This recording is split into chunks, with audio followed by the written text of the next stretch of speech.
Scalar triple product और box product और mixed triple product. Scalar triple product मतलब 3 factor का स्केलर प्रोडक्ट। अब वो कैसे होगा, चलिए देखते हैं। 3 factor A, B and C के स्केलर ट्रिपल प्रोडक्ट होगा A dot B cross C, मतलब B और C फैक्टर का क्रॉस प्रोडक्ट और उसके साथ A फैक्टर का डॉट प्रोडक्ट। सो अल्टीमेटली जो प्रोडक्ट निकलेगा वो होगा एक स्केलर क्वांटिटी। अब A equals to A1i plus A2j plus A3k, B equals to B1i plus B2j plus B3k और C equals to C1i C2j plus C3k। So B cross C equals to ijk B1 B2 B3 C1 C2 C3 determinant, और हम लिख सकते हैं A dot B cross C equals to A1i plus A2j plus A3k into determinant ijk B1 B2 B3 C1 C2 C3। अब देखिए dot product में सिर्फ same component multiply होता है, तो इसे हम लिख सकते हैं A1 A2 A3 B1 B2 B3 C1 C2 C3 determinant. Okay, अब देखते हैं स्केलर ट्रिपल प्रोडक्ट ग्राफिकली कैसे होता है। पहले तीनों फैक्टर ड्रॉ कर लेते हैं। अब B क्रॉस C मतलब B और C फैक्टर से जो पैरेललोग्राम ड्रॉ होगा उसका area B cross C factor का मैग्नीट्यूड है।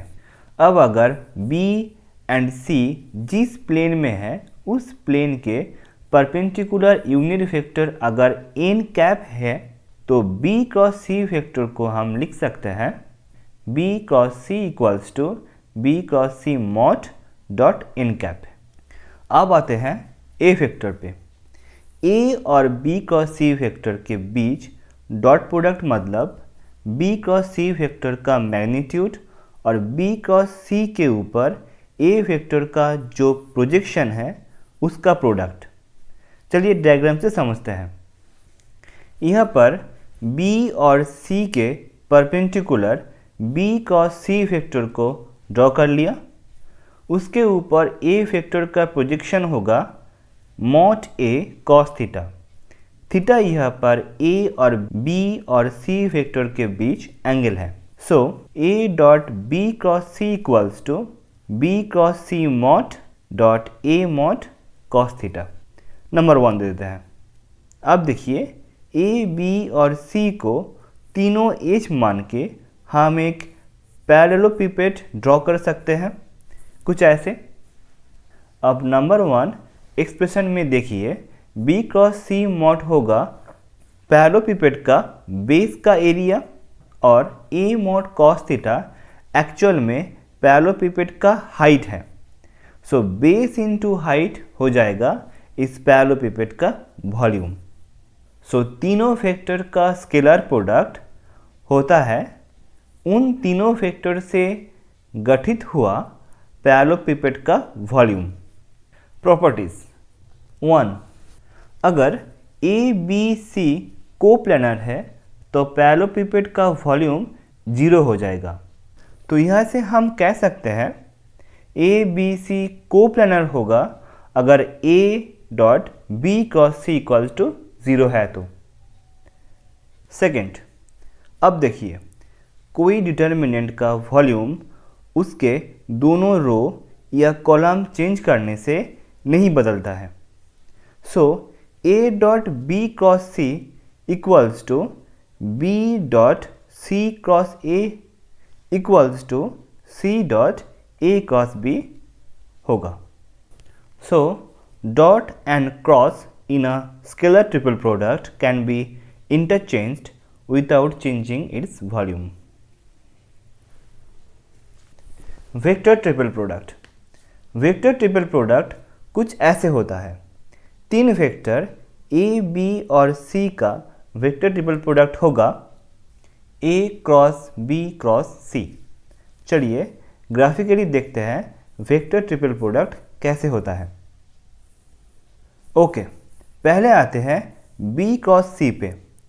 B और C वेक्टर का क्रॉस प्रोडक्ट जो B और C वेक्टर के परपेंडिकुलर एग्जिस्ट कर रहा है।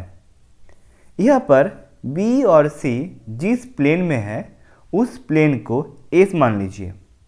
अब A कोई सा भी एक वेक्टर ले लीजिए।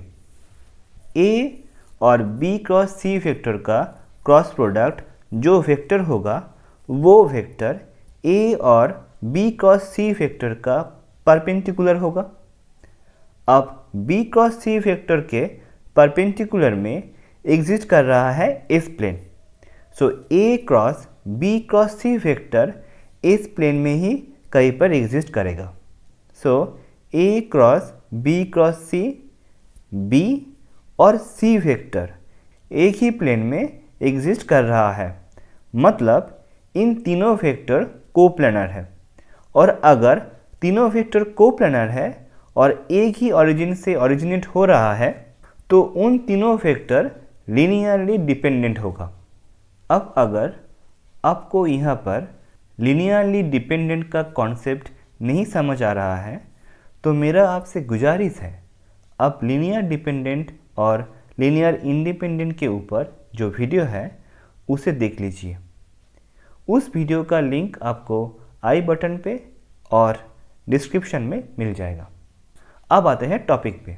मान लेते हैं B cross C equals to D और E equals to A cross B cross C। E, D, A, B, C पांचों वेक्टर सेम कोऑर्डिनेट सिस्टम में एग्जिस्ट कर रहा है। अब सभी वेक्टर का अगर डायरेक्शनल कंपोनेंट ले लिया जाए तो हम लिख सकते हैं E equals to E1i plus E2j plus E3k।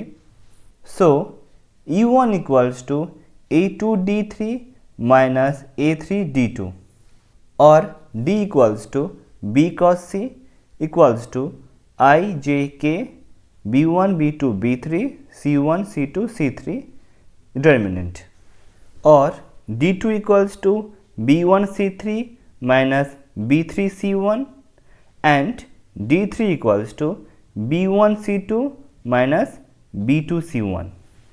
So E1 equals to A2 D3 minus A3 D2 equals to A2 B1 C2 minus B2 C1 minus A3 B3 C1 minus B1 C3 equals to A2 B1 C2 minus A2 B2 C1 minus A3 B3 C1 plus A3 B1 C3। अब right hand side में A1 B1 C1 addition और subtraction करके हमें मिलता है और B1 into A1 C1 plus A2 C2 plus A3 C3 minus C1 into A1 B1 plus A2 B2 plus A3 B3 और E1 equals to B1 A dot C minus C1 A dot B। In the same way हम लिख सकते हैं E2 equals to B2 A dot C minus C2 A dot B, E3 equals to B3 A dot C minus C3 A dot B और E equals to E1i plus E2j plus E3k directional component form. तो यह से हम कह सकते हैं M equals to A dot C, N equals to minus A dot B और A cross B cross C equals to B dot A dot C minus C A dot B। Okay everyone, इस video में यही तक। आप सभी से फिर से मुलाकात होगा नेक्स्ट वीडियो में। Thank you.